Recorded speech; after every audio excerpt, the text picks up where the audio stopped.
and and decision making like that in the split second is why we're seeing Marvale move on. And something I think we'll see a lot more of in a matchup between the Queen of Fundies herself and Lucina, and a character known for his mix-ups, known for his setups, and his conditioning in Snake. Yeah, this is interesting. I mean, theoretically, okay, Lucina has the range to, like, pressure Snake without getting hit. But you're still getting hit by these grenades. Most of the time, as we've already seen. And beautiful tech there from Ram, implementing Feint Toss there to just mix up his positioning, mix up where CRB is going to expect those grenades to be, and you have to be really careful of these grenades against your aerials if you're CRB, right? Grenade, even perfectly placed, blows up Lucina if she hits it even on shield. And once you're off stage, right, we see these Nikitas, we see the ability of down air frame 3 faster than anything Lucina has to lead into these grabs, and then you make them jump uncomfortable one too many times. That C4 covers it up. If Lucina isn't on point, she gets sticky, she gets set up, and it just might be over. This is just beautiful experience in this matchup by Ram right now. I do want to compliment the tech from CRB there on the C4 explosion. Because, God, I mean, you got to be ready for that at any time. And the coverage there on the again? C4 again, right? Baiting that, you have that back toss to cover the aggressive approach, and if they wait, the air dodge means that you get out scot-free, able to find the landing there on the retreat afterwards, saying, hey, even though you overextended, you don't get to reset, because if you do, you just die. And now Ram getting to come down with all the resources, 3 stocks to 1, he attempted to air dodge there to find the grenade, grab it, and that would have blown him up, allowed him to survive, but missing it meant that he just fell to his doom instead. However, still has an extra stock to work with, and when they hit you once and take 50 for it, I mean, you can't be that upset. I mean, the thing with this matchup is I feel like, Lucina is known for defense and everything, but, being able to recover, quite easily, but Snake gets to set up this minefield on the stage that, okay, you got back to ledge, and now what? And one of the things we saw in that matchup was, which was excellent from Ram, was you dash attack Lucina's landings, you make her uncomfortable, and you recognize the fact she's gonna jump aerial at you. Ooh. She's either gonna forward air, up air, or neutral air if she approaches. If she up airs you, cool, you dash attack her. If she forward airs you, you can grenade and hold shield. And if she neutral airs you, we saw Ram implementing down air fast fall to cover so much space. That setup was gorgeous because that neutral air forced the air dodge, grenade covered everything grounded, and then he just cleaned up the pieces afterwards. Ram has been on lock, my friend. Yeah, absolutely. Yeah, I mean, the other thing with Lucina is that she doesn't really have easy big combos. I mean, that's pretty much the most you're getting is 1 hit, 2 hit. Okay, the combo's over. So at least she doesn't suffer from what a lot of characters do. Hey, I mean, not suffering so far this game. CRB off to a huge lead. Yeah, and against Snake, now you can actually take some time, right? That it's like, I've got a lead. I don't necessarily need to run headlong into this minefield. I was going to say yes and no, because in this matchup, especially on a stage of this size, Snake, you have to keep the pressure going. You give him time to set up. He's going to take that every day of the week against Lucina. If she's in the right positioning, as we saw, she'll juggle you for days. She'll edge guard Snake there and back again, but she has to find those positionings because otherwise he's going to lane you out. Right now, Ram opting to go high, gonna find the fastball down air to not find the air stall that you expect. Able to come down, get the reversal, keep the pressure going, but just barely fighting his way back to stage, right? Less space to work with. Is really coming in clutch for CRB, and you can tell that at least on this stage, he has a much better grasp of the matchup than he did in game 1. Did not grasp the location of that C4, though, so Ram gets it to 2 stocks apiece here. A lot of characters have combos that work on everybody except a character like Snake, right? And it's like, oh shoot, now that my bread and butter combo doesn't work, what do I do?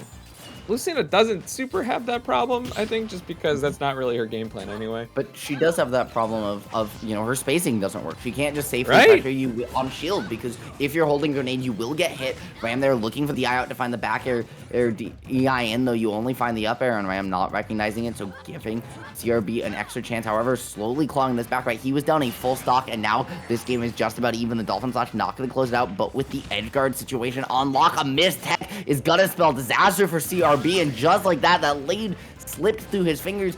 My friend, you were talking about feeling safe before, and even though it's a last stock game, even though it's even, you don't have that lead anymore. Any safety that CRB might have felt has gone right out the window.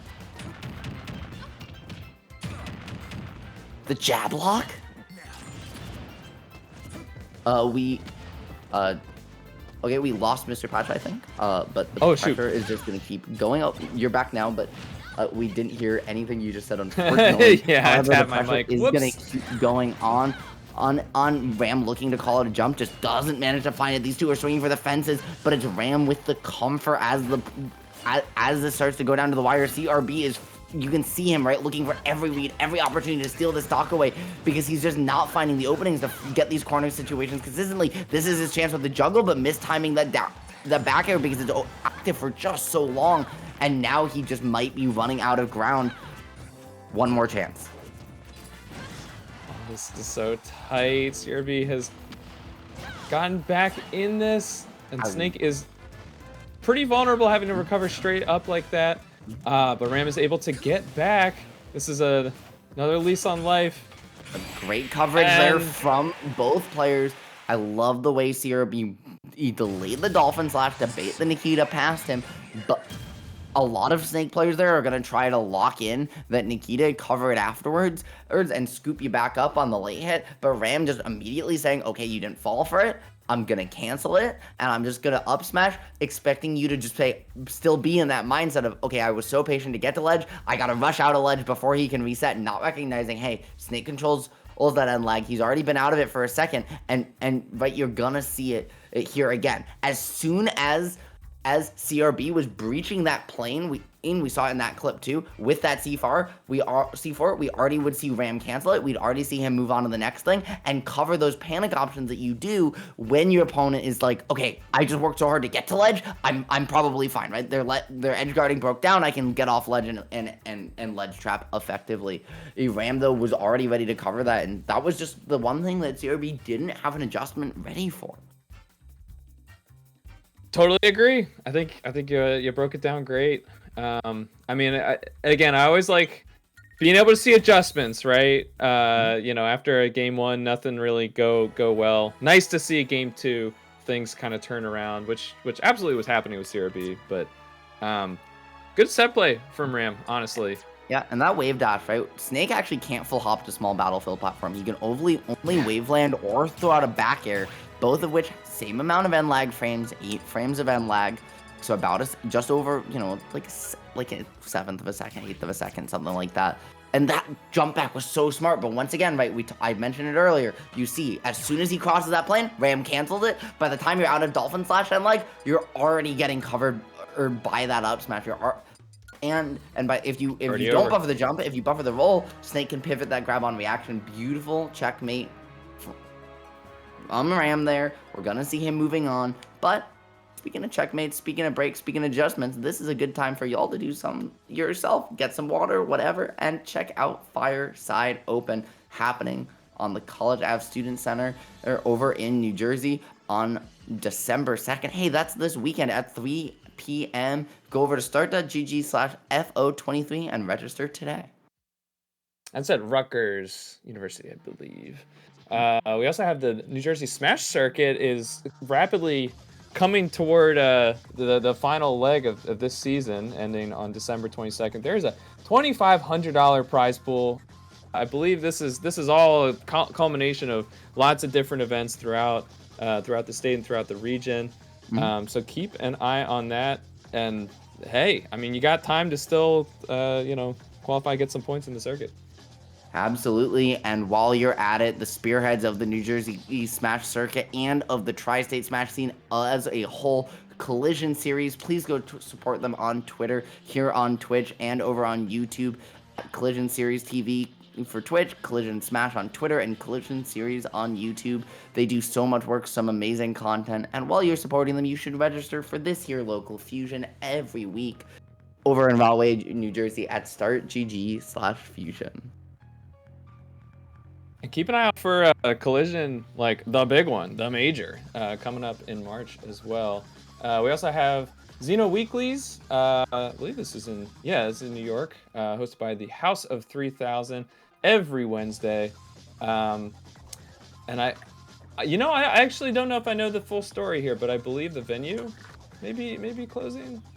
I don't know if you know the Yes, full there is story still there. potential for things to change around should their sales drastically improve, but as things currently stand, and Xeno is gonna close at the end of this year. That doesn't mean at HO3K, House of 3000 is gonna be without a local. Things are there's nothing set in stone, but there's things being talked about. However, it does currently look like things might be the end of Xeno as they stand. Please go out and support one of the most storied locals in Smash 4 in Tri-State. It's really carried the scene on its back for a decade, and they deserve the send-off in 2024. They deserve all the send-off in the world. But speaking of send-offs, my friend, and those are some ads. We've got a couple minutes, so go get some water. Maybe get a drink, use the restroom, but don't go anywhere. We're gonna have some amazing Smash action for you guys in just a couple minutes.